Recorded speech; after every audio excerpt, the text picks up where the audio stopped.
पैर पे कुत्ते ने काटा, इंजेक्शन भी गवर्नमेंट हॉस्पिटल से लग गए थे पूरे, पैर सड़ गया, सर कीड़े पड़ गए उनके पैर में। और जब मैं उनको वहां से लेके आई और दवाई डाली और कीड़े बाहर निकलने लगे, सर मेरी आत्मा ने ऐसा झंझोड़ा मुझे कि मैं बता नहीं सकती हूँ ये हमारी समाज की कैसी विडंबना है। कमर में लात मारी। कमर में लात मारी। हाँ। एक पिछले वाले बच्चे ने कहा है अगर मेरे को ना तो मुझे फोन करने की जरूरत है और ना मेरे घर पे आने की जरूरत है। बच्चों ने निकाल दिया कि घर से बाहर हो जाओ, तो मैं बेकार हो गया कि मैं पहले इस चीज का मरीज हूँ। इसके अलावा बहुत सारे ऐसे केसेस हुए होंगे। उनके बेटे बहू ने दोनों की आपस में लड़ाई हुई और सारा गुस्सा माँ पे निकाला, माँ का पूरा कूलर तोड़ दिया सर, बेटा और बहू ने, और उनको पार्क पे फेंक दिया। इतने लोगों को रेस्क्यू किया, इतने लोगों को बचाया आपने, जीवन दान दिया।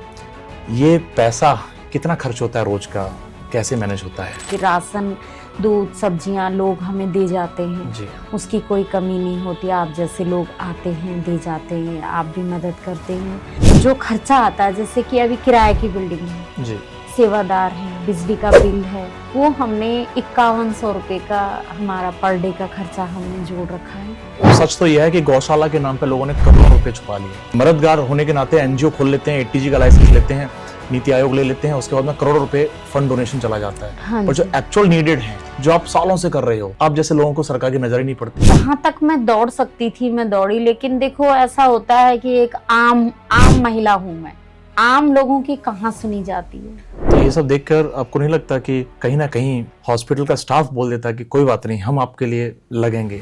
बिल्कुल।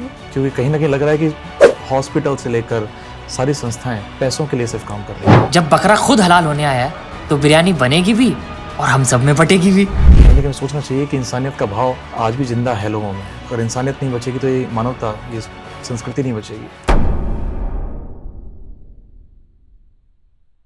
नमस्कार। बड़ी विडंबना है इस देश की कि जहां एक माँ 10 बच्चों को पाल लेती है, लेकिन 10 बच्चे मिलकर एक माँ को नहीं पाल पाते। कई ऐसे लोग हैं जो अपने माँ बाप को वृद्धाश्रम में जाके छोड़ आते हैं।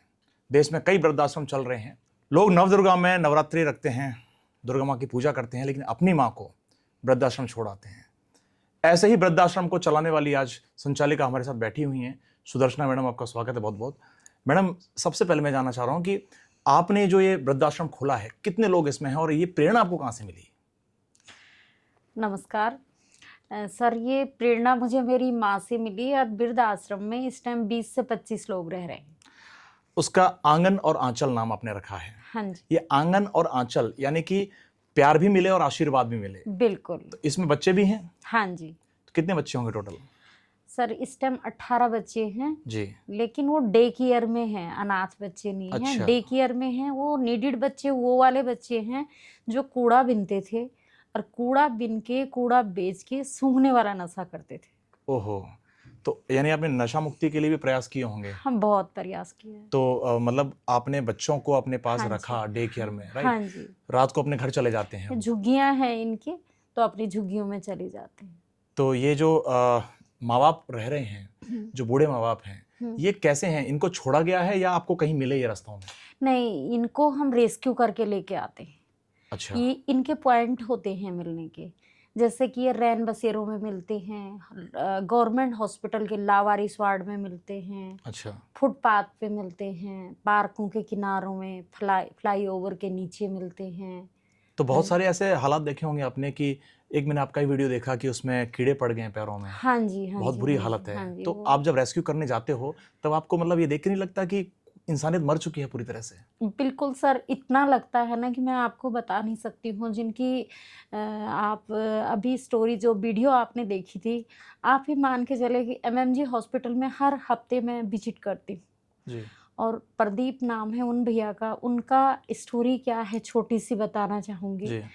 कि पैर पे कुत्ते ने काटा था, इंजेक्शन भी गवर्नमेंट हॉस्पिटल से लग गए थे पूरे, उसके बावजूद गवर्नमेंट हॉस्पिटल के जो डॉक्टर थे उन्होंने पट्टी के ऊपर पट्टी कर दी, पैर सड़ गया, गल गया, सर कीड़े पड़ गए उनके पैर में।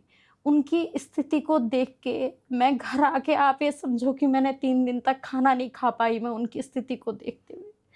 और जब मैं उनको वहाँ से लेके आई और डाला हमने एक दवाई डाली और कीड़े बाहर निकलने लगे सर। मेरी आत्मा ने ऐसा झंझोड़ा मुझे कि मैं बता नहीं सकती हूँ ये हमारी समाज की कैसी विडंबना है। तो क्या मतलब और लोग नहीं देख रहे थे जिनको दया नहीं आई? किसी को नहीं सर, आई होती तो इतने दिन तक ऐसे कैसे हो सकता था। अभी वो ठीक हैं, खुश हैं? अभी बिल्कुल ठीक है।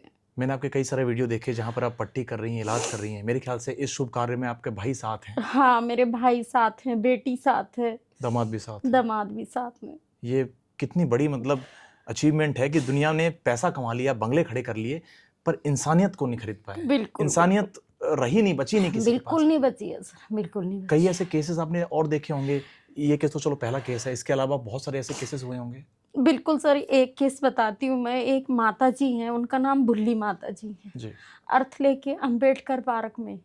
उनके बेटे बहू ने, दोनों की आपस में लड़ाई हुई और सारा गुस्सा माँ पे निकाला, माँ का पूरा कूल्हा तोड़ दिया सर। माँ मतलब बेटा और बहू ने और उनको पार्क पे फेंक दिया, पार्क में फेंक दिया। मेरे को कॉल आई सर, किसी राहगीर की कॉल आई और 10 मिनट में मैं वहाँ पहुँची और उनको वहाँ से उठा के लेके आई। 6 महीने तक माता जी बेड पे रही, डायपर पे रही सर। और आपने तो मेरे यहाँ विजिट भी किया, आप जानते हो कि मैं गया मेरे हूँ यहाँ आपके पास। स्टाफ की भी इतनी ज़्यादा मेरे को समस्या है, आप जी। जानते ही हैं। और आज बस उस प्रभु की कृपा से वो माता जी और चल ठीक फिर है। पाती हैं, मतलब अपनी दिनचर्या कर लेती।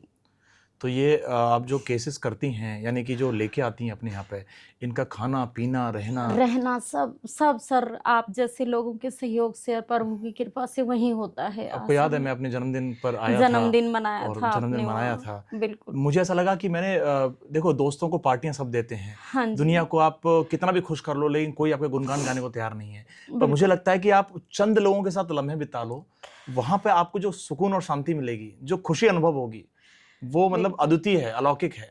और आप जैसी महात्माओं को मैं प्रणाम करता हूँ जिन्होंने ऐसे आश्रम चलाए हैं। अब मेरे ख्याल से कितने साल हो गए आपको चलाते हुए? सर मेरा तो जीवन के बारे में पूछोगे तो मेरा जीवन तो सेवा में ही गया है, लेकिन वृद्ध आश्रम में 2019 से चला रही हैं। अच्छा, आपके बारे में थोड़ा जानना चाहता था मैं हाँ कि जी। आपने ये जो नाम रखा है आंगन और आंचल, ये नाम आपकी देन है या आपकी माताजी की देन है? और मैंने सुना है कि आप पहले से काम, आपकी माँ ने भी काम किया है, आपने भी काम किया, आपके बाद आपकी बेटी भी काम कर रही है, तीसरी हाँ पीढ़ी। जी, हाँ तो जी। उसके बारे में क्या चर्चा है? सर ऐसा है कि आंगन तो जैसे है ही कि आंगन बच्चों के लिए होता है जी। और आंचल माँ का होता है। तो हमने ये थीम जो है हमने आपस में ही सोच के, और ये मेरी ही थीम थी और हमने जी। इसका नाम आंगन और आंचल दे दिया है। और आपके माँ ने जब ये स्टार्ट किया होगा, हाँ तो आपको मतलब कैसा अनुभव रहा कि लोग, माँ तो कहती हैं कि बेटा नौकरी करो, अच्छी जगह शादी कर लो, तो आपको विरासत में जो आश्रम दिया है इसके बारे में बताइए कि आपकी क्या सोच माँ की रही और क्या आपकी है? सर मैं बताना चाहूँगी, मैं उत्तराखंड से हूँ जी। और माँ ने आश्रम खोल के नहीं दिया, एक प्रेरणा दी मुझे, प्रेरणा दी कि मैं 8 साल की थी और उत्तराखंड में तो आप जानते हो कि कैसा स्ट्रगल है लाइफ में, बिल्कुल है ना। बिल्कुल। खाने की भी, हमारे ज़माने में खाने की भी पूर्ति ढंग से नहीं हो पाती थी। बिल्कुल। तो हमारे घर में रात को 10 लोग खाना बनाने के बाद खाना खाने, साधु संत जो मांगते थे, भिक्षा मांगते थे, जी। वो आ गए थे। मेरी 8 साल की उम्र थी और घरों में उतना ही आटा होता था, उतना ही हाथ वाली चक्की से निकाला जाता जी। था जितना कि आटा ज़रूरत है। तो हमारी माँ ने क्या करा कि हम 5 भाई बहन थे, हमारे हिस्से का खाना उनको बांट दिया और हमें भूखा रखा। क्या बात है। और मैं छोटी थी 8 साल की, तो मैं गुस्सा हो गई, चिल्लाने लग गई, अपनी माँ को भी उल्टा सीधा बोलने लग गई और जो लोग आ रखे थे तो उनको भी गुस्सा करने लग गई। तो मेरी माँ ने एक थप्पड़ मारा मुझे, अंदर किया और बोला कि एक दिन कम खाओगे और नहीं खाओगे तो फिर भी आप जिंदा रहोगी, तुम, कोई एक इंसान भूखा नहीं सोएगा, इस सोच के साथ ज़िंदगी जियो। क्या बात है। और बस उसी सोचने सर, उस टाइम तो समझ नहीं थी, उस टाइम तो रोया गाया सब कुछ किया, लेकिन जब समझ में आई ये चीज़ें तब मेरी 10, 11 साल, 12 साल की उम्र थी। उसी टाइम से हमारी माँ ने जो कहा था वही काम छोटा छोटा, किसी को पार्ले जी के बिस्किट, उस टाइम बहुत वैल्यू थी उसकी, हमारे लिए आते थे तो हम उनको बांट देते थे। रोटी की कमी होती थी, अपने हिस्से की भी बांट देते और बना के बांट देते थे। क्या बात है। ऐसे छोटी छोटी तो ये शौक मतलब से काम आपका किया। बचपन से चलता आया है ये? हाँ जी, हाँ और आपने जी। सोचा होगा कभी कि मैं एक वृद्धाश्रम खोलूंगी या कभी ऐसे सोच तो आती थी वृद्धाश्रम की नहीं, कि कुछ ऐसा हो जाए मेरे पास, कुछ ऐसा कर कि लूं गरीबों को मैं, मदद हो सके, जरूरतमंदों को? मदद हो सके। लेकिन सर खुद के लिए ही जब पूरा नहीं होता है और उसमें से करके दो तो उसका कुछ और ही मजा होता है। बिल्कुल सही बात है। हाँ अब जी, आपकी बेटी जिसकी शादी भी हो गई है और हाँ आपके जी, दामाद भी यही कार्य करते हैं, हाँ जी। तो मतलब कभी बेटी आपसे कहती है कि माँ हमें आपने नौकरी नहीं करने दी या कुछ और कर लेते, हम लोग बिजनेस कर लेते? नहीं सर, वो इसमें खुश हैं? वो तो सर एलएलबी करके एलएलएम कर रखा है उसने। क्या बात वो है। हाई कोर्ट में प्रैक्टिस कर रही थी और उसको वहाँ पे अच्छा नहीं लगा, क्योंकि वो पहले 10th के बाद वो मेरे साथ लग गई थी सेवा में, क्या बात है। और उसका मन नहीं लगा। वो हाई कोर्ट की प्रैक्टिस छोड़ के कह रही मैं तो यही काम करूँगी। थोड़ा मैं दिनचर्या के बारे में जानना चाहता हूँ कि आपकी दिनचर्या और जो जितने लोग रह रहे हैं उसमें, हाँ उनकी जी। कैसी दिनचर्या होती है? कैसे खाते हैं वो, क्या करते हैं? मेरी जो पर्सनल दिनचर्या है, मेरी तो पर्सनल ऐसी है कि मैं सुबह 4 बजे उठती हूँ और ध्यान, मेडिटेशन, योग वगैरह सब करती हूँ। जी। सबको शुद्ध संकल्प भेजती हूँ। अच्छा। एक होता है कि जो दूर होता है इंसान, बिल्कुल, मुझे आते हैं आपके मैसेज। आते हैं।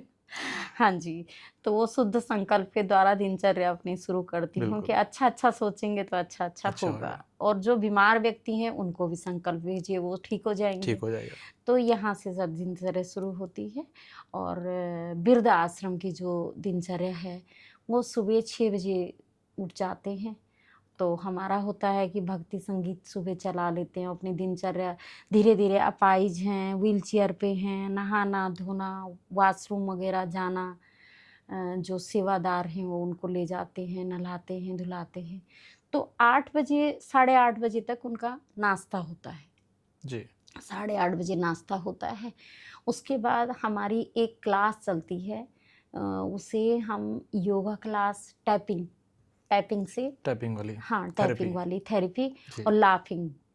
क्या बात है। हाँ जी, तो वो चलती है हमारी 11 बजे से लेके 1 बजे तक।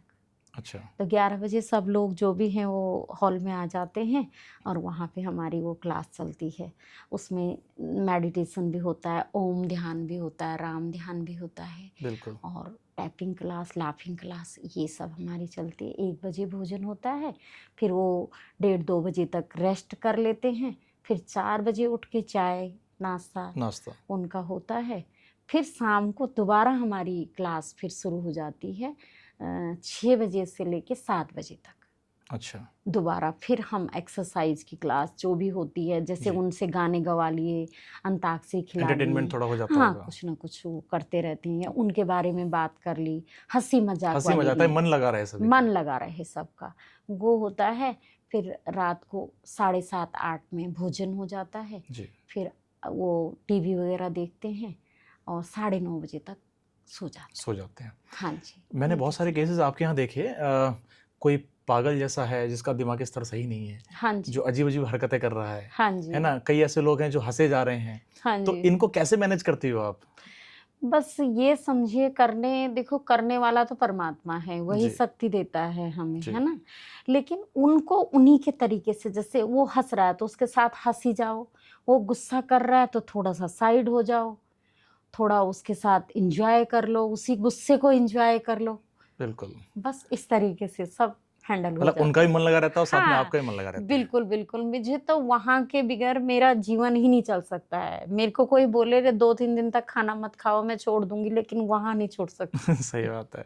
तो इतना हाँ, पवित्र काम है और ज़ाहिर-सी बात है कि आपने बहुत साल लगा दिए इसमें। हाँ अब तो आप जी। मन लगा भी नहीं सकती कहीं और। नहीं। आप फ़िल्म वगैरह देखने जाती हो? बिल्कुल भी नहीं, मेरी फ़िल्म तो वही है। अच्छा, सुबह शाम तक चलती रहती है। बिल्कुल, बिल्कुल। नहीं, मैं ऐसे देखो जो अनाथ बच्चों की सेवा करते हैं या वृद्ध लोगों की सेवा करते हैं, हाँ मुझे जी, लगता है उनके जीवन में इससे बड़ा एंटरटेनमेंट नहीं हो सकता। कुछ भी नहीं हो सकता। इनके लाइफ में कुछ और बचता ही नहीं करने के लिए, क्योंकि यही सबसे बड़ी सेवा है, यही सबसे बड़ा शौर्य है हमारे लिए। बिल्कुल, बिल्कुल, अब बिल्कुल। आप थोड़ा-सा ये बताइए कि इतने साल हो गए आपको काम करते-करते, कहीं आपको ऐसा लगा कि मेरी निजी ज़िंदगी भी होनी चाहिए थी, कि मैं कहीं बहू बनकर रहती है जो भी हुआ आपके पास्ट के बारे में मुझे नहीं पता। हाँ जी, तो हाँ ऐसे जी। क्या मतलब रही कि आप मतलब पति से क्या आपका रहा और कैसे आप इस जीवन में दखल दिया आपने? देखो, ऐसा है, पास्ट किसी न किसी का कुछ न कुछ तो दर्द होता ही है। बिल्कुल।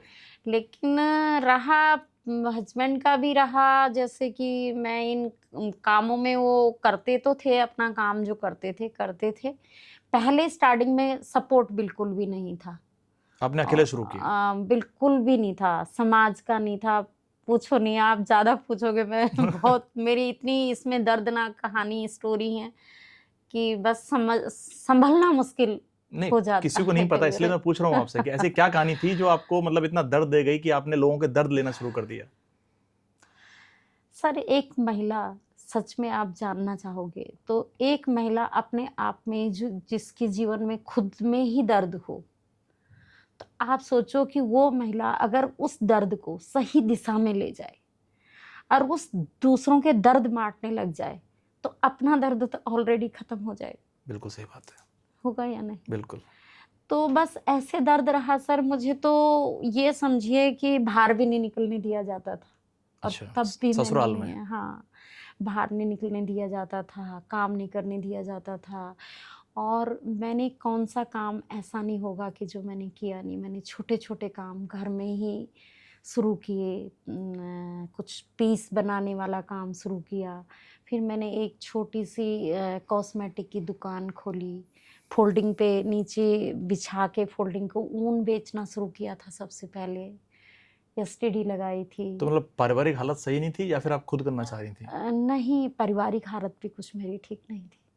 बिल्कुल, ये बहुत बड़ी बात है कि जिसकी पारिवारिक हालत सही नहीं हो, वो इंसान कुछ सालों बाद में 40 लोगों को पाल रहा है। बहुत बड़ी सब बात है। परमात्मा पाल रहा है और आप जैसे लोग पाल रहे हैं आपने सर। कर्म किया है ऐसा, परमात्मा हाँ उसी का जी, साथ देता है जो कर्म करता है। बिल्कुल। और आपसे बड़ा आदर्श मैं क्यों आपको इस लाइव में बुलाया आपको मैंने, कारण यही था कि लोग आपसे प्रभावित हों, लोग आपको आदर्श माने कि एक लेडी जिसके पास कुछ नहीं था, खुद खाने के लाले पड़े थे, उस लेडी ने 40 लोगों को नहीं, न जाने कितने लोगों को पाला होगा। और मेन चीज, बच्चों को आप शिक्षा दे रही हैं जो कूड़े उठाते थे, नशे करते थे। इसका क्या मतलब सीन है कि बच्चे जो कूड़े उठाते थे आज वो कैसे पढ़ रहे हैं, कौन पढ़ाता है उनको और कैसे खर्चा निकलता है इनका? इनका सर पढ़ाने का एक, जैसे मैं संस्था के बारे में थोड़ा सा बता देती हूँ कि आंगन आंचल जैसे ट्रस्ट है, उसके नीचे हम 3 चीज़ें उसके अंडर चला रहे हैं। सबसे पहले तो वृद्धाश्रम जो मैंने बताई जी, दिया जी। आपको। दूसरा, एक ज़रूरतमंद बच्चों का स्कूल चला रहे हैं हम वसुंधरा में, जी। जिसको कि मेरी बेटी देखती है। और वहाँ पे 4 बच्चों से शुरू किया था, आज 400 बच्चे उस प्रभु की कृपा से 400 बच्चे पढ़ रहे हैं? पढ़ रहे हैं। क्या बात है। और ये समझिए कि मैं वैसे लीगली तरीके से 2002 से मैं काम सेवारत हूँ, लीगल तरीके से। जी। वैसे तो जीवन सब जीवन इसी बीत में गया गया, आपका, बिल्कुल। लेकिन उन बच्चों को सबसे पहले महिलाओं पे काम किया था मैंने। जी। वो महिलाएं जो झाड़ू पोछा करती थी, उनके लिए एक छोटा सा रूम लिया, उसमें सिलाई सिखाई। और अमीर घरों की महिलाओं को बोला कि आप आके सिखाओ, कि ताकि मुझे कुछ देना ना पड़े। मेरे पास तो कुछ था नहीं, सिर्फ दिमाग का प्रयोग किया और कुछ बिल्कुल। नहीं था मेरे पास। तो उन महिलाओं को लाई कि तुम पार्लर का कोर्स करो और टॉयज बनाना सीखो, पेंटिंग बनाना सीखो। तो स्टोरी तो बहुत लंबी है, लेकिन नहीं, मैं समझ सकता है हूँ ना, इसको। तो शॉर्ट में ये बताऊं मैं आपको कि 2002 से 2018 तक 4,500 महिलाएं स्वलंबी बनी, क्या बात है। जिनको सिखा के और काम मिला। आज भी वो मतलब आपसे जुड़ी हुई हैं? हाँ, वो जुड़ी हुई हैं, मिलती हैं कि मैम आपने मेरा वहाँ पार्लर खुलवाया था, मैम आपने वहाँ मुझे जॉब दिलाई थी। ये सब कृपा सब परमात्मा की है, मेरे निमित्त मात्र हूँ, करने वाला वही है। बिल्कुल सही बात है। नहीं, आपने जितने लोगों की जिंदगियां बनाई जो आज हाँ खुश हैं, जी, महिलाएं, हाँ जी, बच्चे जो कि नशा करते थे कभी, आज वो काम कर रहे हैं, हाँ जी, तो इन सब का आशीर्वाद आपको मिलेगा ही, ये तो कहने की बात नहीं है। हाँ लेकिन मैं जी। ये जानना चाहता हूँ कि क्या समाज के और लोग सामने नहीं आते आपके सामने कि हम भी कुछ करना चाहते हैं, हम भी आपके साथ कदम से कदम मिलाना चाहते हैं? ऐसा नहीं है, कुछ लोग आते भी हैं साथ में। बिना लोगों के आए तो मैं कुछ भी नहीं कर सकती थी। बिल्कुल। लेकिन उस स्टेज पे अभी लोग नहीं आए जहाँ की अभी हमारे संस्था को नीड। बिल्कुल। हाँ जी। नहीं, कभी कोई ऐसा चेहरा या कोई ऐसा नाम आपको पता हो कि आप बहुत ज़रूरत में हो और आपके पास इनको खिलाने पिलाने का कोई सामान ना हो? कई बार हुआ होगा ऐसा? हाँ, ऐसा होता तो है। कैसे मैनेज होता होगा? कोई ऐसा चेहरा सामने आया हो कि चलो उसने हेल्प कर दी अचानक आपकी? हाँ, देखो पहले तो ऐसा होता है कि एक हमारे टीम में बहुत सारे, एक राकेश अग्रवाल भैया हैं, एक हमारे ध्यानी भाई साहब हैं, एक प्रदीप सिक्का जी हैं, बहुत सारे हैं। अभी एक भैया हैं हमारे जो मेरे साथ इसमें भी लग रहे हैं, नरेश ढोंडियाल हैं। जी तो वो एक मसीहा बन के आए हैं कि जो कहीं ना कहीं हेल्प में जुड़े हैं। जी और ऐसा समय आया है कि एक दिन जैसे कि आटा था और वो खराब हो गया, अच्छा। और शाम के लिए आटा नहीं। और कितने लोगों को खाना बनना था? खाना बनना था 20 लोगों का, अच्छा। और स्टाफ 20 तो बुजुर्ग थे, फिर स्टाफ भी थे, मतलब 25 लोगों का लगभग खाना बनना था, जी और बच्चे भी थे कुछ उसमें। हम्म, तो आप ये सोचिए कि मैंने इमीडिएटली फ़ोन किया, एक हमारे भैया हैं राकेश अग्रवाल भैया, तो उन्होंने बोला क्यों परेशान हो रही है, 10 मिनट में मैं आटा भिजवाता हूँ, और उन्हें 50 किलो आटा भेज दिया। क्या बात है।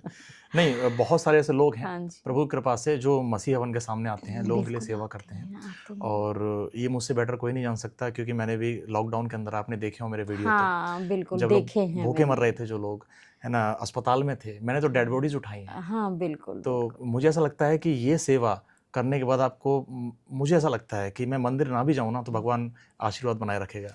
मैं तो धूप भी कभी नहीं जलाती, मैं सोचती हूँ मैं उनको भगवान ही मानती हूँ, जो माताएं हैं बिल्कुल। वो मेरे भगवान ही है, मैं नर सेवा उनकी नारायण पूजा, सेवा। हाँ नर सेवा नारायण सेवा बिल्कुल। आपके इस पूरे जीवन काल में कोई ऐसी विपत्ति भरे मोमेंट्स आपको जो याद करना चाहेंगे कि इतना तकलीफ वाला समय आया हो? काम में तकलीफ भरा आया हो काम या है बेशक काम ही आपकी पर्सनल लाइफ है। बहुत आते हैं ऐसे विपत्ति वाले समय, ऐसे समय आते हैं, ऐसा लगता है कि अब सब खत्म हो चुका है, अब बस का नहीं है। लेकिन पता नहीं कहाँ से ऐसी ऐसी ऊर्जा आ जाती है कि दोबारा फिर रिजनरेट होके और दोबारा फिर हम शुरू हो जाते हैं। जी, ये चमत्कार है लोगों की दुआओं का। दुआओं का बिल्कुल और आपने जो बिल्कुल। कर्म किए हैं, ये आपके कर्म की ताकत भी है। लोग अपना बर्थडे मनाते हैं क्लबों हाँ में जी, जाके, हाँ जी, लोग बाहर पैसे उड़ा देते हैं, हाँ शो जी। शाइन में लोग करोड़ों रुपए व्यस्त करते हैं। हम्म, आपको नहीं लगता कि लोगों के अंदर इस चीज़ की कमी है, इस मानवता की, इंसानियत की कमी है कि लोग जैसे अपने पेरेंट्स का बर्थडे ऐसी जगह मनाएं, अपना खुद का मनाएं, एनिवर्सरीज मनाएं, तो ये जागरूकता क्यों नहीं आखिर लोग कर रहे हैं बहुत सारे लोग, लेकिन जागरूक नहीं हो पा रहे हैं, क्यों ऐसा? नहीं, ये इस चीज़ के लिए आपने बिल्कुल सही कहा। लोग मैकडॉनल्ड में जाते हैं, एक ही दिन में कितने कितने पैसे खर्च कर आते हैं। जी मैं तो, जो महिलाएं मेरे से अब जुड़ी हुई हैं, वो बोलती हैं मेरे से कि मैम अब मत बोलना, हम मैकडॉनल्ड नहीं जाते हैं, बिल्कुल। हम आपके यहाँ बर्थडे मनाते हैं। तो ये तो बहुत बड़ी, देखो अभी हम जिस विडंबना के अंदर, अभी जैसे हम बहुत कष्टों में अपनी संस्था को चला रहे हैं, या समस्याएं आती हैं, ये बहुत सारी चीज़ें होती हैं। लेकिन अगर जो, जैसे आपने बोला कि लोग बाहर इतना पैसा वेस्टेज कर देते हैं, अगर लोग सेवा में लगाएं, तो मैं तो ये कहूँगी कि जो करेंसी हमने यहाँ कमाई वो तो यहीं ख़त्म हो जाएगी। बिल्कुल। लेकिन जब हम भगवान के पास जाएंगे तो वहाँ के कुछ लिए तो सेविंग करके करेंसी रखो। यही है, बिल्कुल सही बात है ना? वहाँ की करेंसी कौन सी है? यही है। ये लोग, अब मैंने देखे हैं बहुत सारे लोग जो आते हैं वृद्धाश्रम में डोनेट करने के लिए, हाँ जी, सोशल मीडिया पे अपना खूब प्रचार करते हैं, हाँ जी। 1000 रुपए का खर्चा करके जाते हैं और सोशल मीडिया से हज़ारों और लाखों रुपए कमा लेते हैं। ये मैंने खुद ने देखा है, क्योंकि मैं ये काम करता हूँ, मैं जानता हूँ कि सोशल मीडिया से पैसे आते हैं। हाँ मैं भी जी। जब सेवा करता था, मेरे को भी 50-60 हज़ार रुपये महीने में मैंने इन्वेस्ट किए लोगों की सेवा में। मुझे ऐसा लगता था कि चलो भाई, मैं यहाँ से वीडियो बना रहा हूँ और सोशल मीडिया से बहुत सारा पैसा आएगा, और आता भी था, लाखों में रुपया कमाया मैंने। वो लाखों रुपया वापस मैंने लोगों की सेवा में लगाया। आपने बहुत मैंने अच्छा किया। 1 साल में 17 लाख रुपए का डोनेशन दिया, जब कोविड से पहले का, हाँ जी, और वो ऐसा था कि ऐतिहासिक था। हाँ जी। मेरे वीडियो में मिलियंस के व्यूज आते थे। कहीं ना कहीं मुझे ऐसा लगने लगा कि मैं वो कर नहीं पा रहा हूँ जो मैं चाह रहा हूँ, मैं उन लोगों तक पहुंच ही नहीं पा रहा, मैं उन दिखावटी लोगों के पास पहुंच रहा हूँ। तो मैं ये आपसे डिस्कस करना चाहता हूँ कि क्या आपकी जिंदगी में ऐसे लोग आए हैं जो दिखाते कुछ और हैं और करते कुछ और हैं, बोल के कुछ और जाते हैं?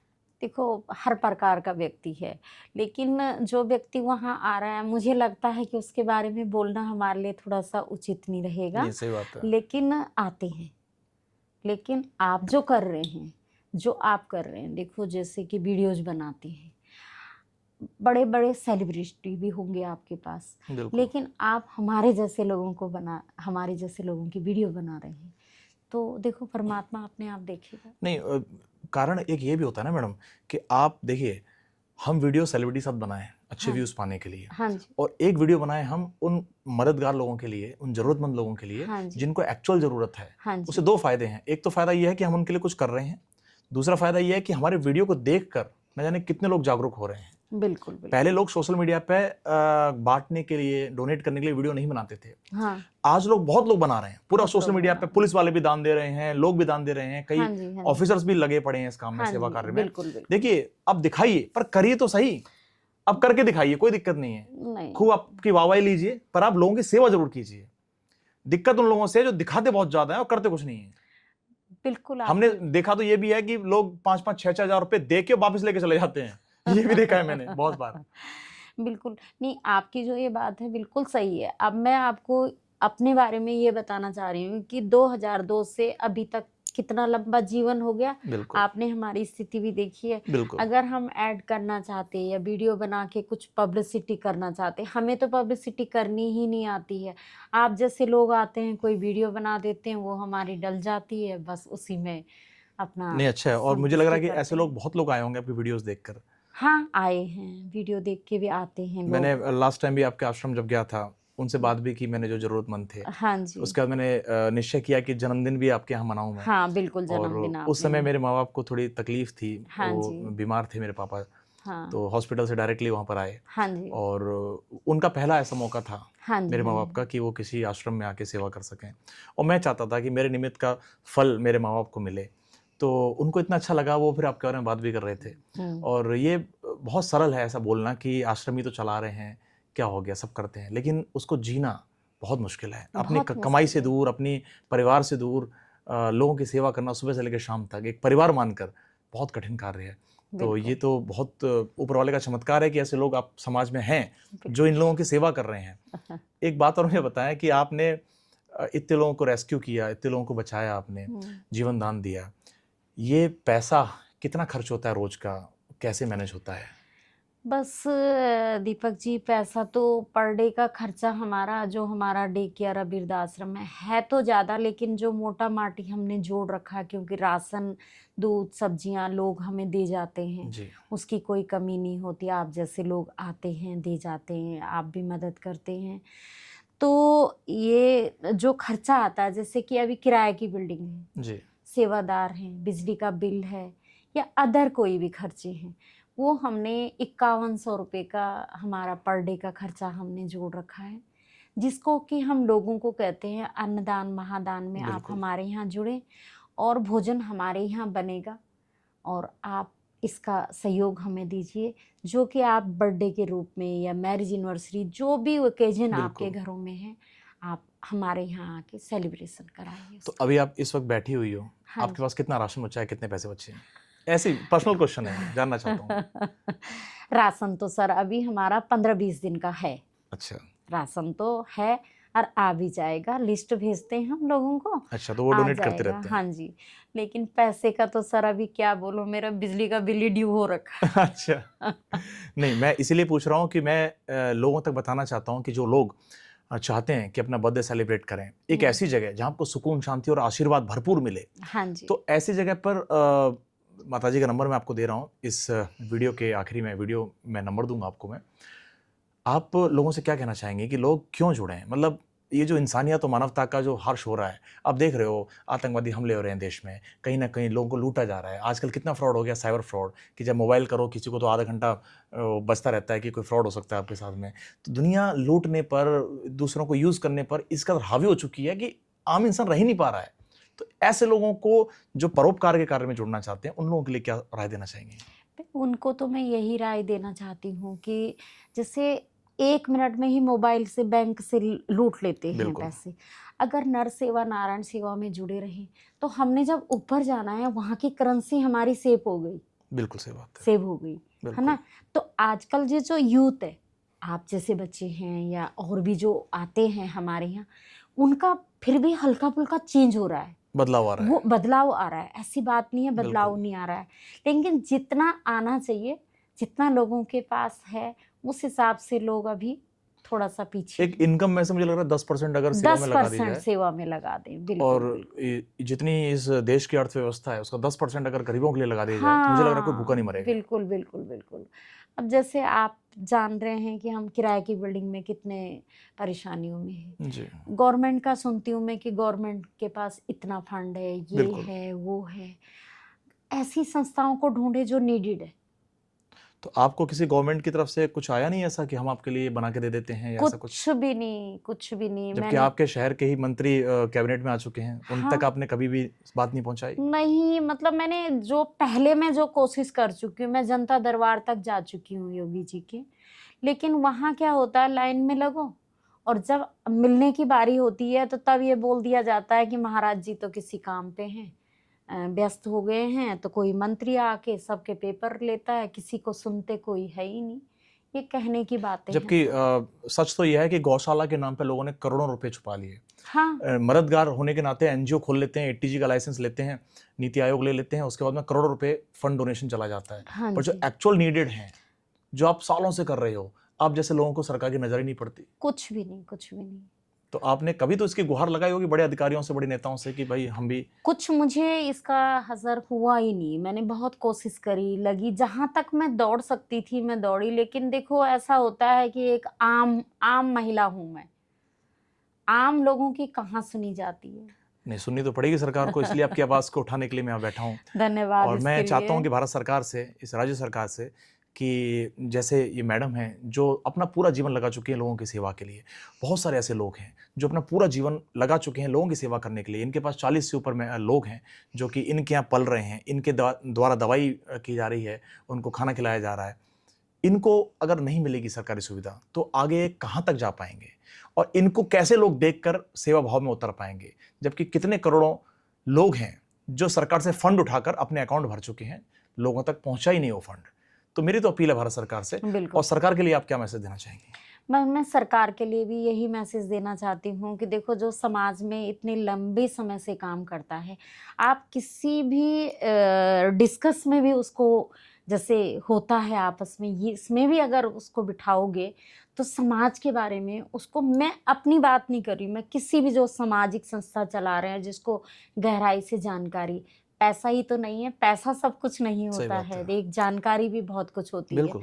तो वो उनको बिठाएं और हमारे जैसे लोगों को ढूंढे, सर्च करवाएं और उनकी मदद करके, जिसके पास बहुत कुछ, जिसका पेट भरा हुआ है, उसको एक्स्ट्रा मिलेगा तो उसको कैसे लगेगा, कैसा लगेगा? बीमारी पड़ेगा वो तो। बिल्कुल। लेकिन जो जिसका पेट खाली है, जो बेचारे परेशान है, उनकी मदद की जाए तो इससे बढ़िया तो कुछ हो ही नहीं सकता है। बिल्कुल सही बात है। और आपके परिवार के बारे में हो गया, आपके काम के बारे में हो गया, आपके सपनों के बारे में और लास्ट बता दीजिए कि आपका क्या सपना है आगे का, कहाँ तक इसको ले जाना चाहती हैं? देखो, मेरा सपना तो क्या बताऊं मैं, मेरा जैसे कहते हैं ना कि एक अंतिम इच्छा बोलती हूँ मैं इसको अपनी, मैं अंतिम इच्छा है मेरी दो, कि एक इच्छा है मेरी कि वृद्ध लोगों को अपना घर दे पाएं। सबसे बड़ी इच्छा है ये कि मैं जीते जी उनको अपना घर दे सकूं, मैं रहूं ना रहूं, वो अपने घर में रहें, किराए में धक्के ना खाएं। क्या बात है।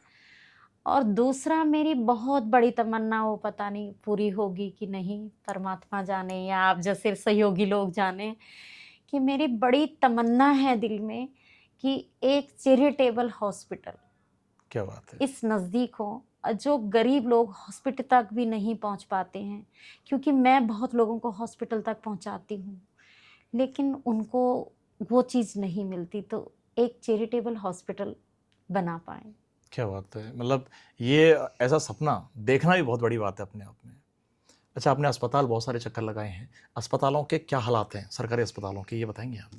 देखो, अभी जैसे मैं एमएमजी हॉस्पिटल अभी पिछले हफ्ते ही गई थी, तो पहले से तो सरकारी हॉस्पिटलों की स्थिति थोड़ा अच्छी हुई है पहले से, लेकिन अभी भी वो चीज़ नहीं है जो होनी चाहिए। तो कुछ हादसे ऐसे आपने देखे हों जो आंखों से आंसू न रुके हों? सर है, मैं बता रही हूँ, मेरे यहीं एक फैमिली मैंने रेस्क्यू की थी मुरादाबाद से, उनका 35 साल का बेटा है, जो आपने देखा होगा, कम दिमाग का मैंने है, देखा है। बोलता रहता है, बिल्कुल। तो उसकी माँ रेस्क्यू की, और वो दोनों बच्चे, वो 1 साल तक ब्रेड पे जी रहे थे, ब्रेड खाई उन्होंने, और वो हमारे यहाँ आई माता जी, और यहाँ हमारे यहाँ आई 1 साल तक, 1 साल हो गया था, जी। वीक थी वो, कमज़ोर थी। अब एक दिन उनको प्रॉब्लम हुई, जैसे ऐसा लग रहा कि अटैक सा आया है। तो मेरे पास इतनी कैपेसिटी मेरी नहीं थी, मैं वसुंधरा हॉस्पिटल में ले गई। उन्होंने बोला कि ये आईसीयू में इनको भर्ती करना है और आप यहाँ पे 20,000 रुपये अभी जमा करो, अब पर डे का 20,000 का खर्चा होगा। तो सर मैं कहाँ से करती? मैंने उनको बोला कि अभी जितनी इनकी सांसें रुक जाए इतना इनको कर दो और मैं गवर्नमेंट हॉस्पिटल ले जाऊँगी। फिर मैं उनको जीटीबी हॉस्पिटल ले गई। सर वो माताजी एक वेंटिलेटर के कारण अपनी जीवन खो दिया।